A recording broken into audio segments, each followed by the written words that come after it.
Hi there. This is Jacqueline T.D. Huynh, and welcome to my day 9. I think it's my day 9. Let me make sure. I think it is my day 9. My 9-day challenge to my 30-day of giving you hints and tidbits and techniques into helping you create a more harmonious family, one that that's happier and more excited to be together. So today, my topic is basically negative emotions. We all have it. What does it mean? Why is it there? Before I get into today's topic, though, I wanted, for those of you who are new to this video, even though it's my 9th one, I wanted to introduce myself. My name is Jacqueline T.D. Huynh, and I am the owner of Integrative Minds, where we help people become the leader that other people want to follow. So your children, your spouse or significant partner, your employees, your team. These are the great leaders that we look up to, and you can be one of them. So I assist my clients in creating a family of their dream while having a lot of fun in the process. One of the things that I like to introduce is my Harmonious Family Blueprint. It's a 3-month program that will forever change your family. It's an online program. We do meet live over Zoom once a week for learnings, for questions, for answers, for sharing, and just for celebrating. There is 12 weeks of learnings. You'll get through 12 weeks of modules to work on, workbooks to help create a foundation for your family. Just like if you were creating a business, you would have a business plan. You have a family. It is like a business, and you should have a plan. So that is something that I'm really big on, is planning and creating a foundation and then building on top of that. I think many families are so busy. I know as a parent I am running around, and before you know it, the day is gone. You don't even know if you connected to your children, connected with yourself. And so hi Lisa, oh my gosh, I'm meaning to call you. Lisa's been on my radio show 2 times now. She's been such a wealth of expertise and information. So please go to my radio show, Parent Pump Radio, to learn more about it. But for me, becoming a great parent leader is... Hi, Pat. Ooh, I have the mayor of Torrance joining me. I'm so excited. I've learned from training, doing leadership development for companies, that parents are just like the CEO of their family.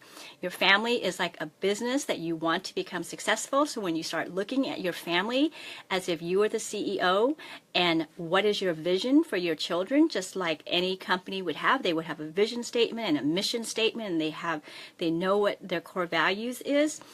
A family should do the same. So to get into what I talked about, negative emotion, why is it important and why do we have it?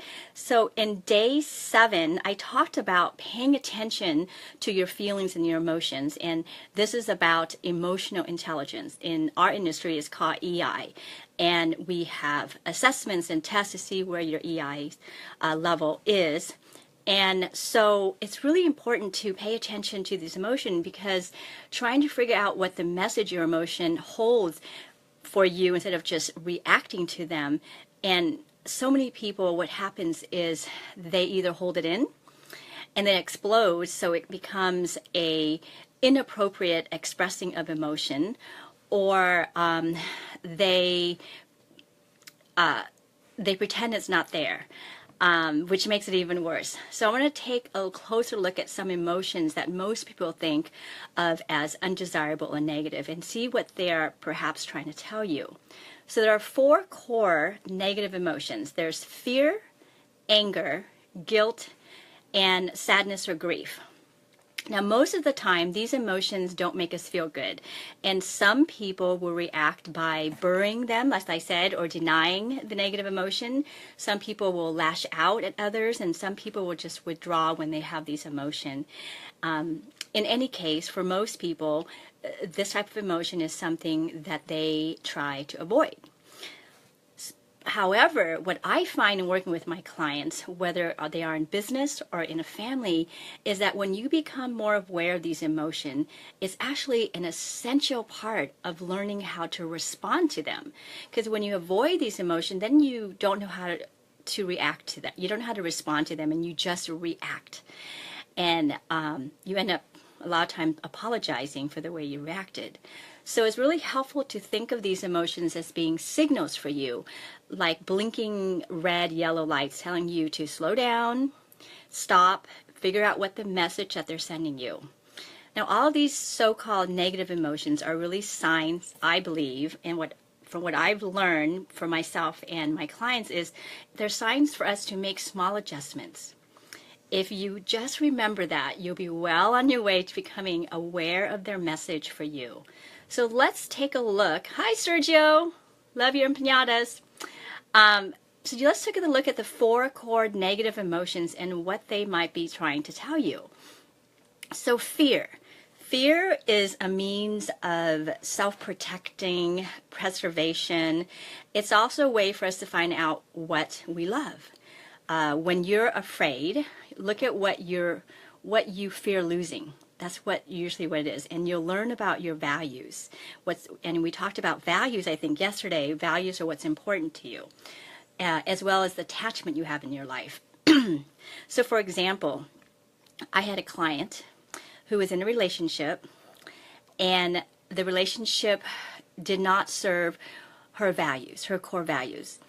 And they hit heads, like horns hitting, because what her core values was not his core value, but she was with him for so long that she was afraid of what it was like to not be with him. She was afraid of being alone.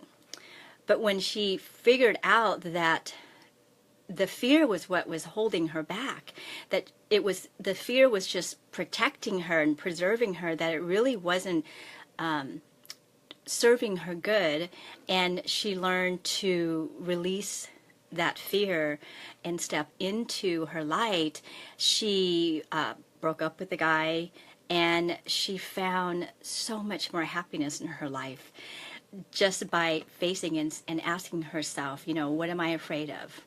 What am I losing that I am so afraid of losing, and is it really something I need to be afraid about? So the second one is anger. And anger is actually born out of love of yourself and others. So when you're angry, it's usually because you feel that someone or something is somehow a threat to yourself or someone you love or value. A lot of times people get angry because they're holding on to something that they're control, right? Like they're losing control, so they've got to be angry to hang on to it. So we really need to look at anger and see where it's coming from. And what I find is that anger actually covers fear and sadness. When you're afraid, when you're sad, and you don't know what to do, it kind of brings up that anger. And so with my clients, when I release their anger, what's left underneath is the sadness, and then we work through that, and then the fear. The third major negative emotion is guilt. And guilt helps you decide, guilt helps you decide who you are. You feel guilty when you say or do something that goes against who you want to be. So guilt allows us the chance to discover more about ourselves and to change our behavior, right? So I know that there are times when we will say yes to friends.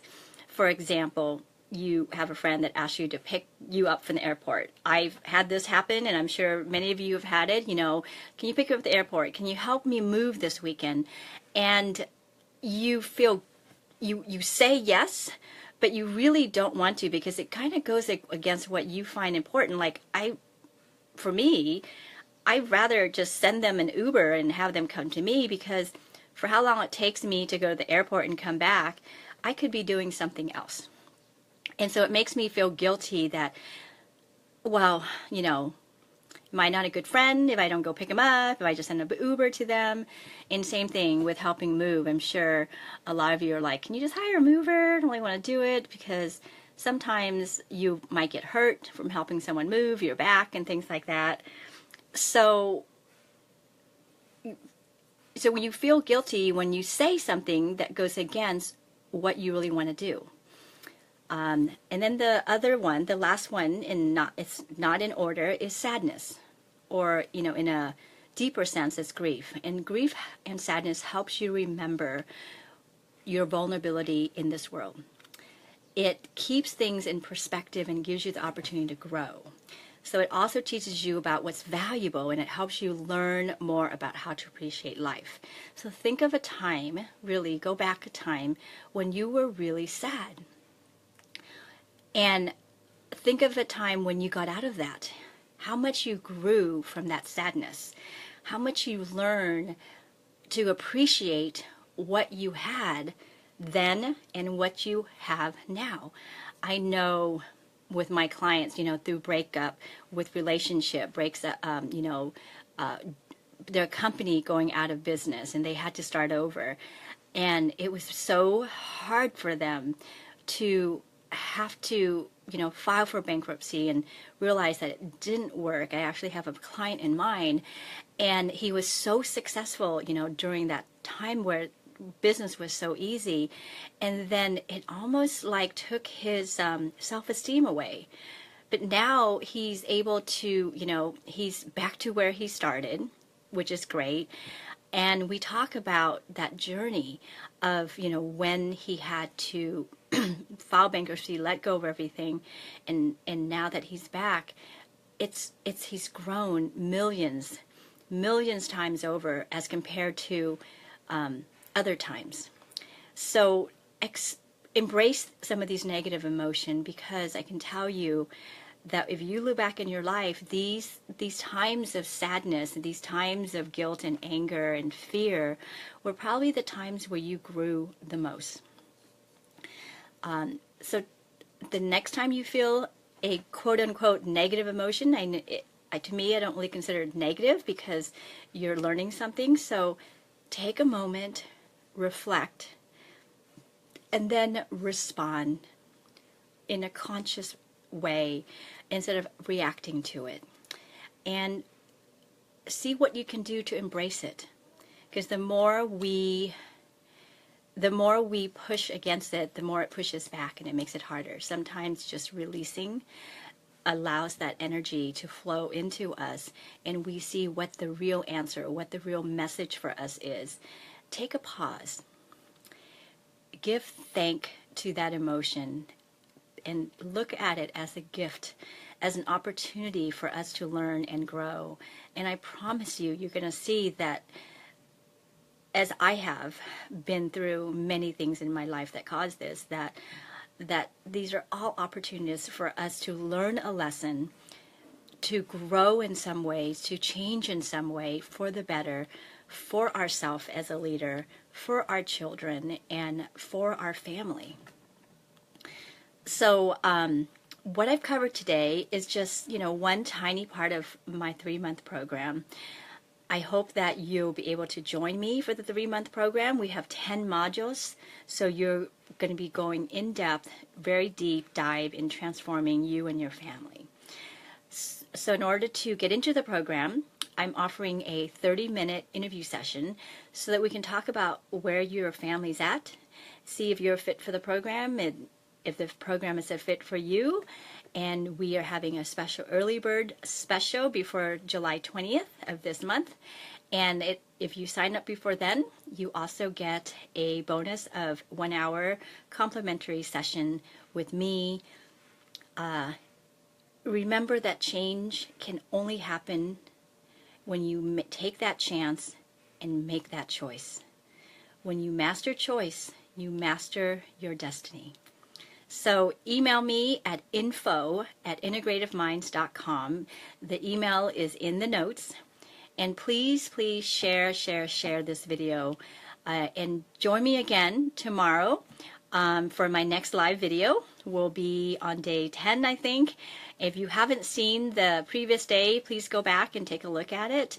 And leave your notes, your comments, your suggestions on how I can do it better. I'm always learning to grow. And thank you very much and have a good night.